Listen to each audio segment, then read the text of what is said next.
You ever have one of those nights where everything feels fine on the surface, but deep down something's just off? That was me at Brooke's boss's birthday party. High-rise loft in Center City, Philly, floor-to-ceiling windows, string quartet near the cheese tower, you know the type. Everyone sipping overpriced cocktails like they weren't secretly exhausted from 60-hour workweeks. It was the kind of event you get dressed up for even if you're just the plus one. I didn't want to go. If I'm being real, I never do. I've always felt like a tag-along in Brooke's corporate world, like some accessory in her fast-moving, polished life. She told me weeks ago, "Noah, it's just one night. It's important. Please?" And when she says please like that, all soft and almost tired, I don't argue. I just show up and try not to embarrass her. So I ironed my best shirt, shoved my feet into the leather shoes that always feel half a size too small, and stood by her side like a statue with a smile. Everything looked perfect. Glass chandeliers, soft jazz, walls decked out with photos from past events. A few of her coworkers nodded politely at me, the way people do when they recognize you from holiday parties but can't quite remember your name. Brooke looked radiant in this slate blue dress I'd never seen before. Not that I would have forgotten it. Low back, fitted at the waist, something about it that made her look more like someone in a perfume ad than my wife. It smelled like jasmine and something sharper I couldn't name. We made our way around the room, laughing with people I barely knew. She seemed in her element, confident, graceful, full of energy. It should have felt good seeing her like that. It usually did. But that night something felt distant, like I was watching her play a part one hadn't auditioned for. Later, during the formal portion of the night, her boss got up and gave a speech. Funny, self-deprecating, the usual. Then they rolled out a slideshow, moments from team retreats, quarterly awards, client meetings overseas. I remember chuckling at a picture of someone asleep at a conference table, until the screen showed a series of photos from their spring summit in New York. That's when I heard it. I was leaning near the back, sipping a bourbon I hadn't really tasted, when one of her coworkers, Tasha, I think her name is, nudged Brooke and whispered loud enough for me to hear. "Still can't believe your sweet upgrade came with breakfast for two," she said with a wink. "Teach me your ways." Brooke froze for a second. Not obviously, not dramatically, just enough. Then she laughed it off like it was nothing. "Oh, that? It was probably some billing error," she said quickly. "You know how hotels are. They group everything under the same reservation." Tasha smiled and shrugged. "Still, beats the single-serve coffee machine in mine." And that was that. They moved on. Everyone did. But I didn't. I stood there replaying that line over and over, breakfast for two. Why would the hotel think there were two guests unless there were? More importantly, why hadn't she mentioned it to me? She told me about that trip, at least the sanitized version. Said it was an all-hands event, lots of breakout sessions, late nights networking. I remember texting her at midnight and getting a short, "So tired, talk tomorrow" in response. When she came home the next evening, she said she'd crashed early at the hotel. Alone. But breakfast for two? Could have been a glitch. Could have been some concierge misprint. But my gut didn't buy it. A few minutes later, the host of the event, Brooke's boss's assistant, I think, came over to return something. A small white envelope, kind of beat up, logo of the same hotel printed on the front. She handed it to Brooke casually. "I think you dropped this earlier," she said. "Found it by the bar." Brooke took it fast. Too fast. And smiled like she didn't even recognize it. But I did. I saw the corner of a keycard inside, and clear as day, a date printed in bold above the magnetic strip. April 13th. The exact night of the New York summit. That was the night she told me her room wasn't ready until late. That she ended up sharing a car to the hotel with coworkers, too tired to even eat. That she went straight to bed.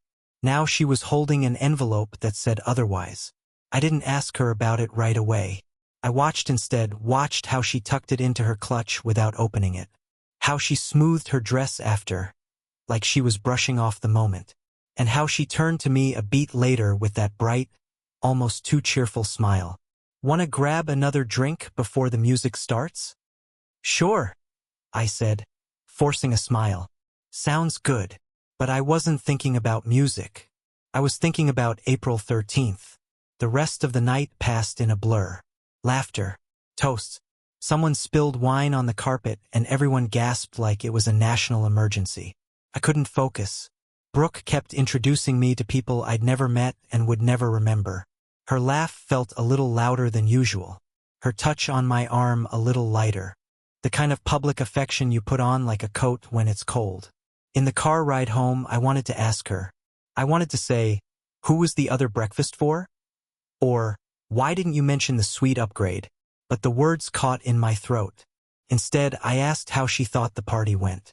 She said it was lovely, that her boss seemed happy, that I clean up really well, which made me smile in spite of myself. Then she leaned over and kissed me on the cheek at a red light. I smiled back, but the pit in my stomach hadn't moved. Later that night, while she showered, I went through the laundry bag she brought back from the trip, the one she'd tossed in the closet and forgotten about. Nothing suspicious at first. Workout gear, a few blouses. But then I found the hotel-branded robe, still wrapped in plastic like she'd intended to gift it or maybe just forgot to unpack it. Folded inside the robe pocket was a breakfast voucher. Full color. Fancy font. It read, "Enjoy your complimentary breakfast for two. Valid for room 1423. April 14th. Served 7 to 10 a.m. Room 1423. I checked my phone. April 13th. She texted me at 9:48 p.m. So wiped. Gonna sleep early tonight. Love you. Now I had a room number, a time, a voucher, and still no mention of any of it from her.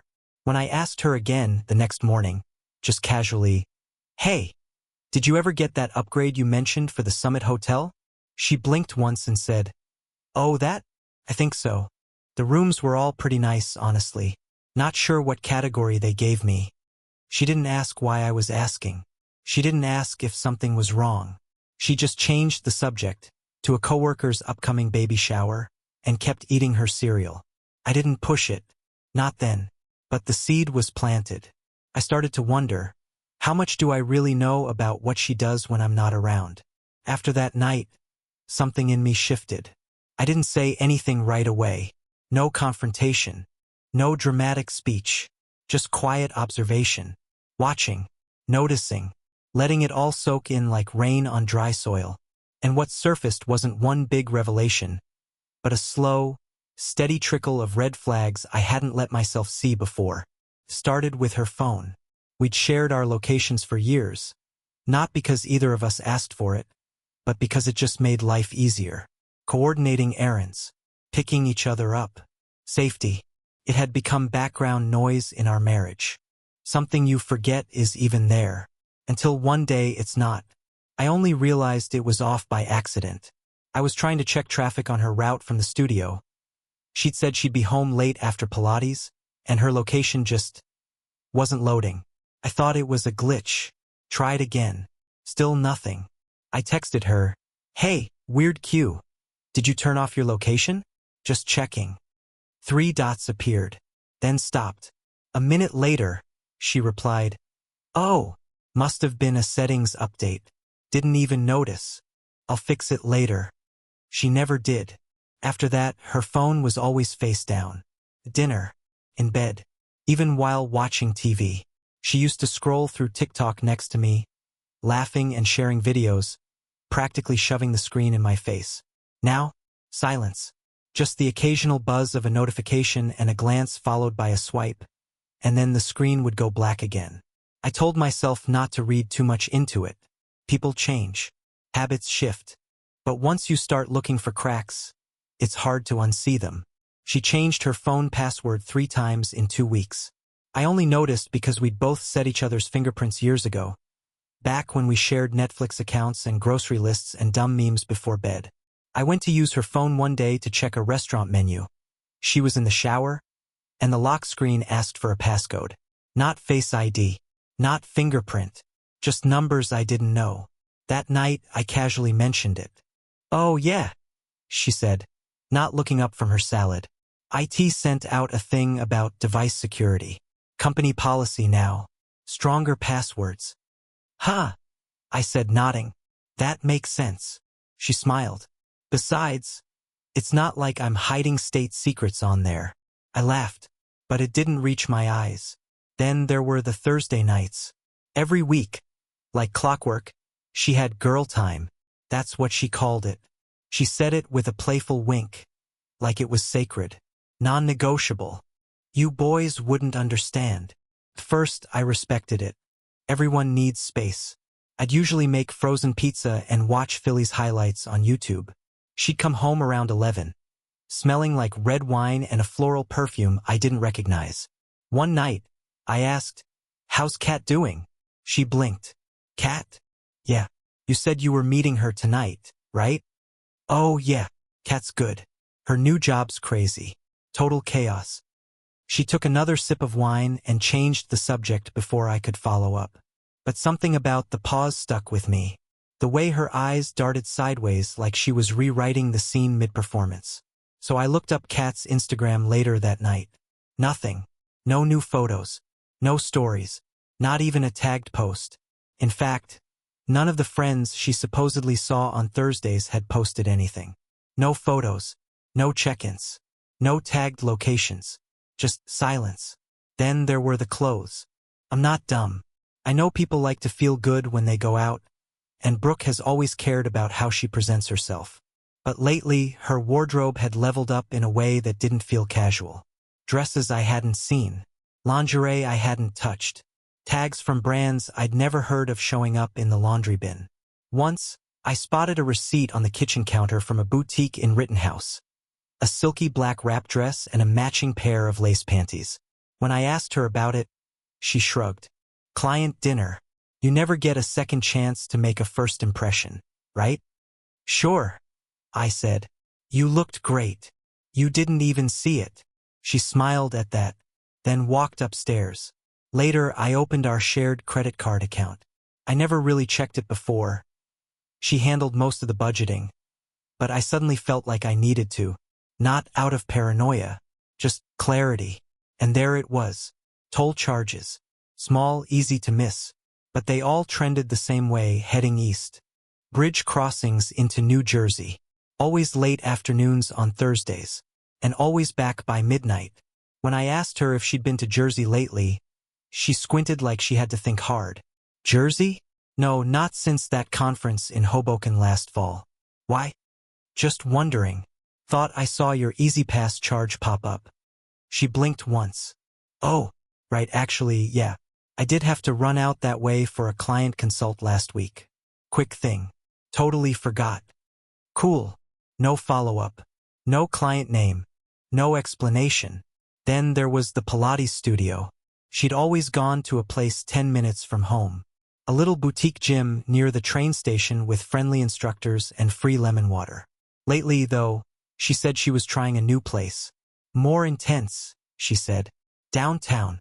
Real reformer stuff. Deep core. I smiled and nodded. Sounds serious. She laughed. It's a K***ler workout. You should come sometime. She never gave me the name. I tried to find it once. Searched through our joint calendar and even Google Maps. Nothing. But the biggest shift, the thing I couldn't ignore, was the way she disappeared from our home. Physically, she was there. Spiritually, emotionally, she was orbiting something else. She started taking calls in the garage, late at night, pacing between the recycling bins and the back wall like she was on some secret mission. I'd ask who it was, and she'd smile and wave it off. Just Stacy from procurement. Total basket case. Needed to vent. Other times, I'd hear her whispering in the bathroom, with the fan on, door locked. Once I knocked, thinking she'd fallen asleep in the tub. She snapped, "Give me a second," like I'd barged into a crime scene. She came out 5 minutes later. No phone in sight. Hair damp. Eyes a little red. Said she got shampoo in her eye. Each piece on its own. I could have explained away. Stress. Deadlines. Corporate weirdness. Privacy. We'd both been busy. People drift sometimes. But together they painted a picture I couldn't unsee. A phone always guarded. Locations disabled. Passwords changed. Friends who didn't exist. Trips across the bridge with no explanation. Expensive clothes she never wore around me. Calls in the garage. Drafts of lies delivered with a smile. It didn't feel like distance anymore. Felt like deception. And once that feeling took hold, it stayed. No matter how much I wanted to believe otherwise. There's a difference between suspicion and proof. Suspicion is a quiet itch you can't scratch. A low hum under your skin. You can go about your day with it, pretend you're fine. But proof, real, undeniable proof, is a brick dropped on your chest. Changes you. You can't unknow it. For weeks I lived in that in-between space, collecting fragments like a man picking up seashells on a beach. A toll charge here. Perfume there. Her voice drifting from the garage at midnight. It was enough to keep me awake at night, but not enough to confront her. Not yet. The turning point came one Thursday morning over coffee. She said she was going to Pilates downtown again. She looked immaculate. Hair pinned up, a soft pink sweater over new leggings I'd never seen. She smelled like that floral perfume again. The one that didn't feel like her, but like someone she was trying to be. I asked, "Big class today?" She smiled. "Yeah. K***le core day. Don't wait up. I might grab a smoothie with Kat after." Kat again. The phantom friend. She kissed me on the cheek and left. Her car disappeared down the street. I stared at my mug for a long time after the door closed. The steam curled up and disappeared like smoke. My hands were steady, but my chest felt like a drum. That's when I decided to stop guessing. I called a private investigator that afternoon. Not one of those slick movie types. Just a quiet, middle-aged guy named Dennis, recommended by a friend. He didn't flinch at my story. "You're not the first husband to walk in here with this," he said. "Give me her schedule. I'll get you the facts." Handing over her photo felt like handing over my marriage. But I did it anyway. Dennis started that very week. Discreet. Unseen. He trailed her Thursday nights, the Pilates sessions, the mystery trips over the bridge. I told myself maybe he'd come back with nothing. Maybe I'd be embarrassed at how paranoid I'd been. He didn't. The first report was light, just her stopping at a boutique cafe across town. Then back home. But the second week, that's when everything cracked. Thursday, 4:15 p.m. She left work early. Not in workout clothes, but in a fitted navy dress and heels. No gym bag. Drove east, across the bridge into New Jersey. Dennis followed at a distance. At 6:02 p.m. she pulled into the lot of a lakeside lodge I'd never heard of. A place called Shoreline Retreat, tucked against the Erie shore, all wood paneling and low lighting. Dennis took photos from his car. Her standing by the reception desk, tucking her hair behind her ear the way she does when she's nervous. At 6:15 p.m. another car arrived. A dark gray Lexus.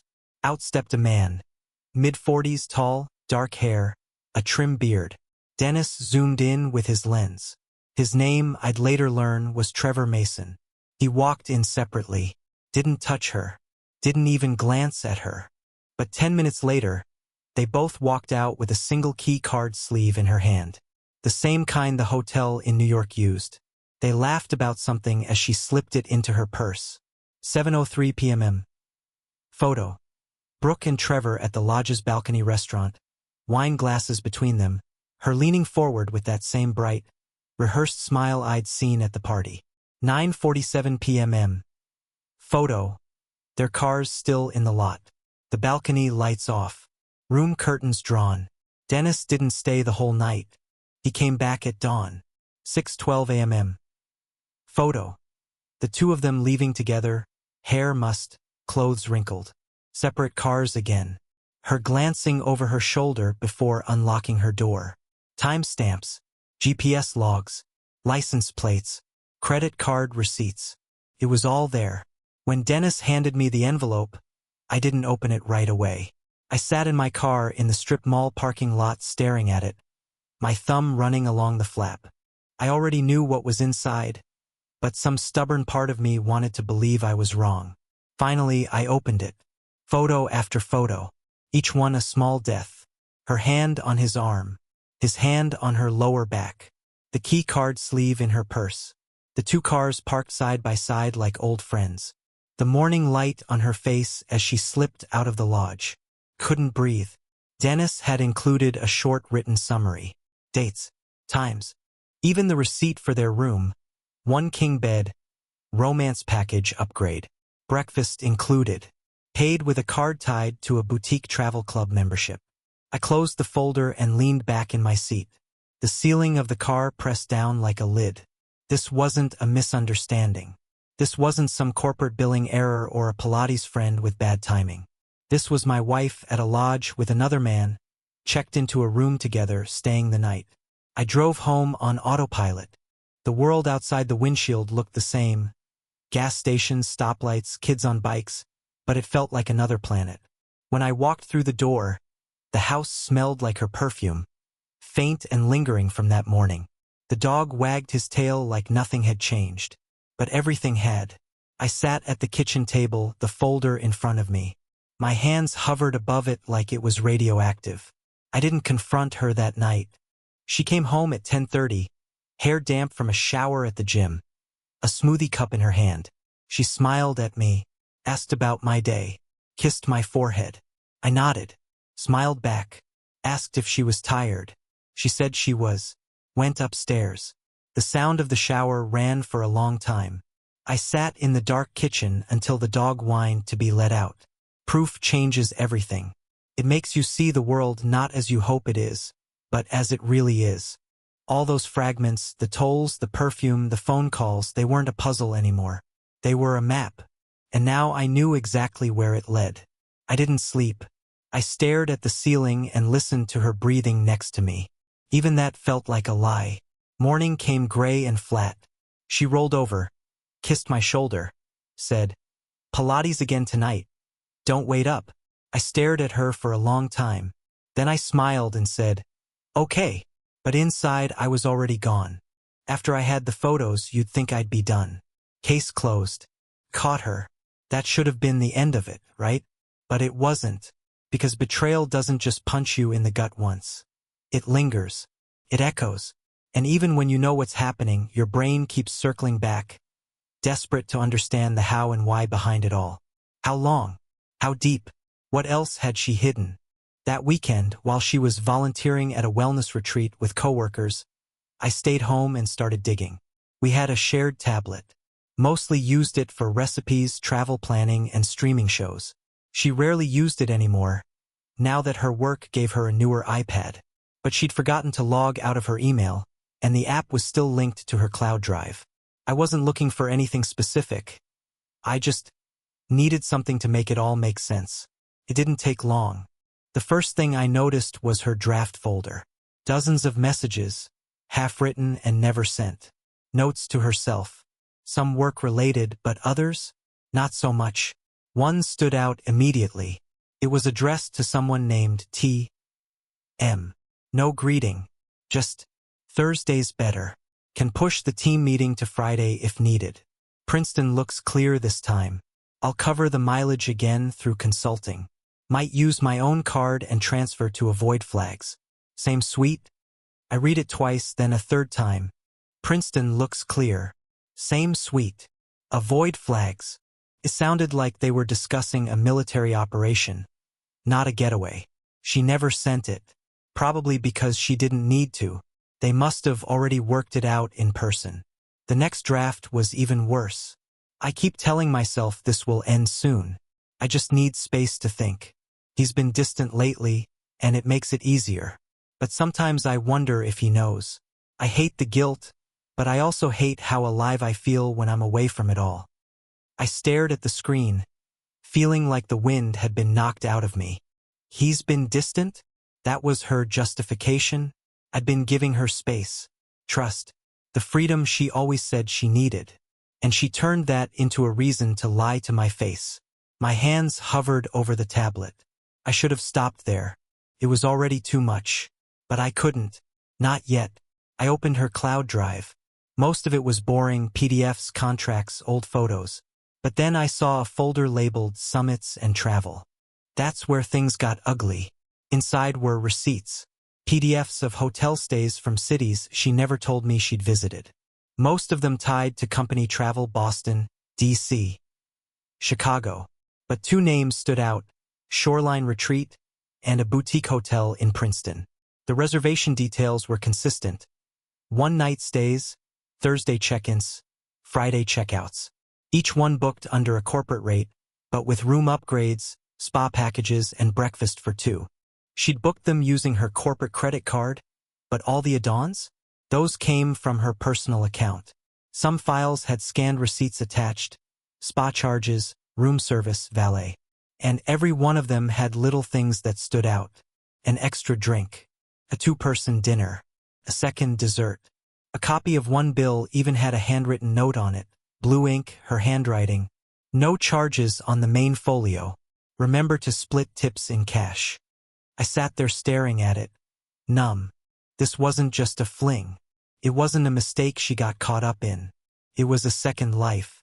A controlled, calculated pattern of behavior designed to stay hidden. And it had worked. Until now. I started checking our smart home activity log. Normally, I'd never even think to touch it. But curiosity had fully turned into obsession at this point, and I needed to know how deep the rabbit hole went. We have a fob system for our building, a little RFID key she uses to get in. Every swipe gets logged in the security portal. She'd claimed to be out of town during the first week of March.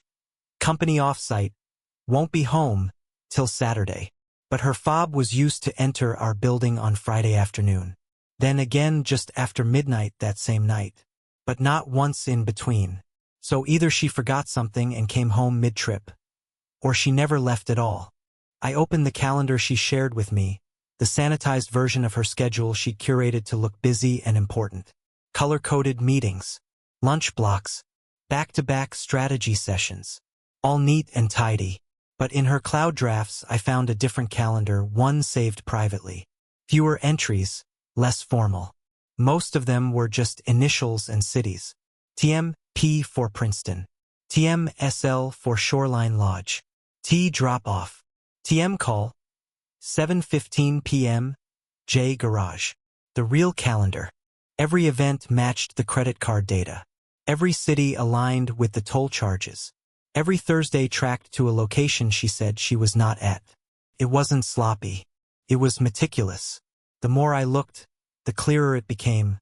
Brooke wasn't just cheating. She was strategizing, compartmentalizing, using her company's expense system to hide personal travel, rerouting receipts, building a web of false locations and justifications. At some point, I even found loyalty points linked to a travel club I'd never heard of. She had a platinum membership, not under her full name, just B. Allen, with a secondary user attached. Trevor Mason. I found a PDF of their welcome package. It included priority upgrades, flexible check-in, and most notably, a discretion preference box ticked yes. That perk was reserved for high-privacy clients, whatever that meant. Even the draft emails she never sent told a story. Some were stress dumps, half venting, half rationalizing. Things like, he's a good man, but I feel like I'm fading around him. Like I've become the version of myself he expects, not the one I want to be. Or worse, if Noah ever found out, I think he'd fall apart quietly. Not scream, not yell, just leave. And I don't know if I'd blame him. She was right about that part. I wasn't going to yell. I wasn't going to throw things. I wasn't going to beg. But I wasn't going to stay either. That night, I lay awake listening to her breathe beside me. She reached for me in her sleep, murmured something soft, and rested her hand on my chest like nothing had changed. But everything had. I knew her patterns now, knew how many versions of herself she was juggling, and I couldn't unsee it. The version she gave me, the wife, the partner, the strong corporate woman just trying to balance it all, was a facade held together by convenience and careful edits. And underneath it was someone who had made 1,000 tiny choices to live a lie. A part of me wanted to confront her right there, shake her awake and read every word of those draft emails aloud. Show her the logs, the receipts, the travel perks. But I didn't. I wanted her to wonder when it would come. I wanted her to feel the same slow creeping dread I had felt, week after week, as the truth revealed itself one thin layer at a time.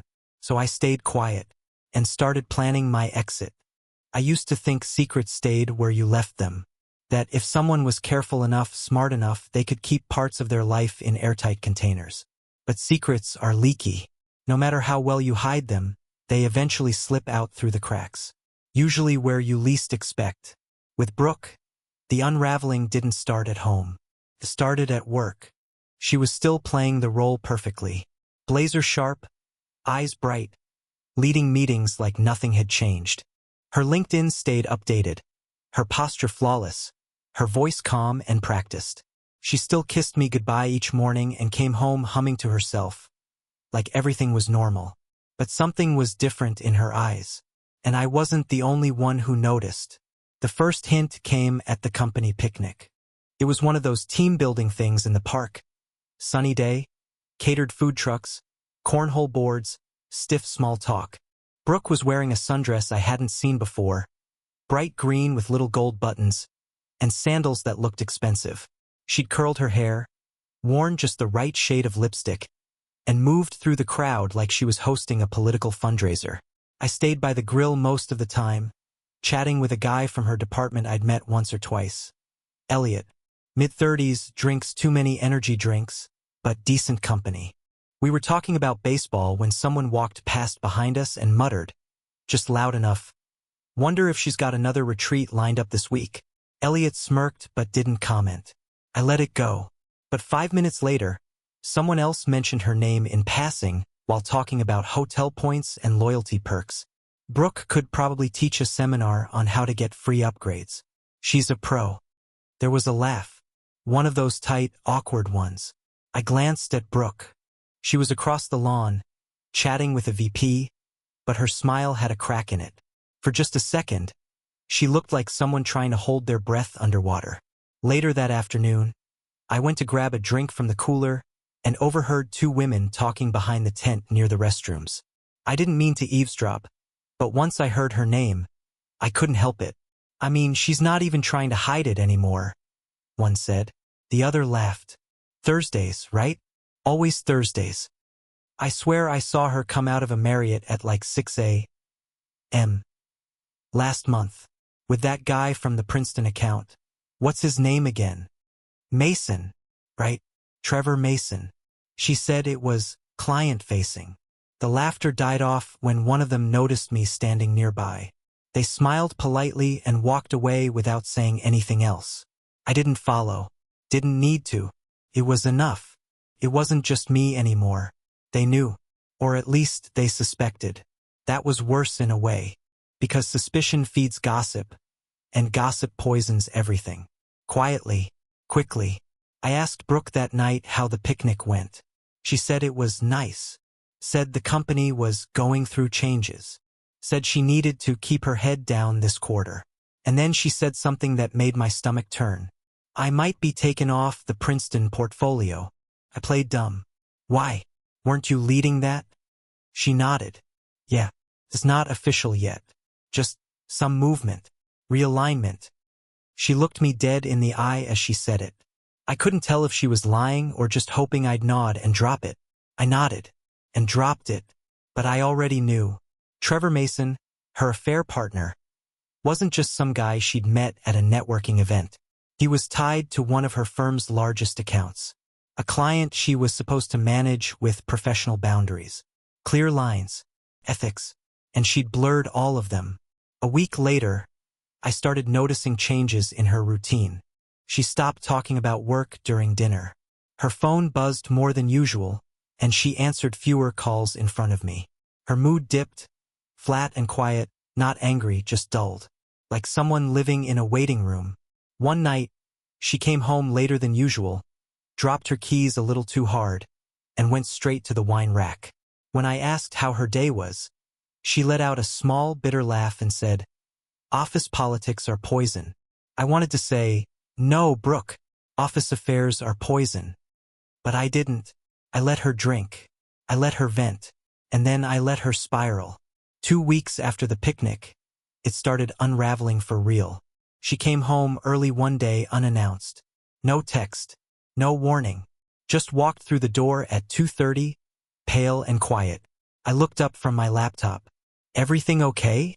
She nodded slowly, set her bag down, and stood by the sink like she was bracing for a wave. I got pulled into a meeting today. HR. Compliance. They're reviewing all travel tied to Princeton. Someone flagged inconsistencies. Is it about expenses? She hesitated. Sort of. There's a lot of scrutiny right now. They're talking about restructuring partnerships. A full audit. Her voice was flat, distant. She was unraveling but trying to act like she wasn't. I asked, gently, did they say anything about Trevor? She froze. No, she said too quickly. Why would they? I shrugged.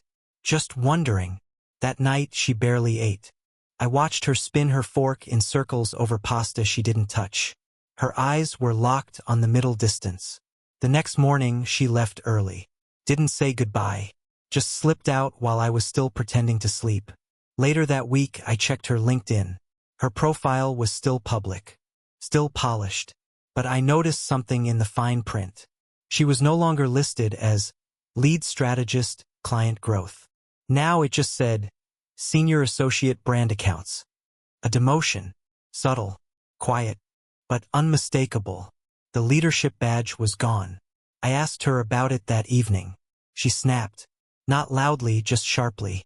They're changing titles across the board. Everyone's getting reslotted. Oh, okay. She didn't ask how I knew. A few days later, I got a call from a friend of mine. Someone in accounting who'd once helped Brooke file her taxes. We weren't close, but he sounded hesitant. Hey, he said, voice low.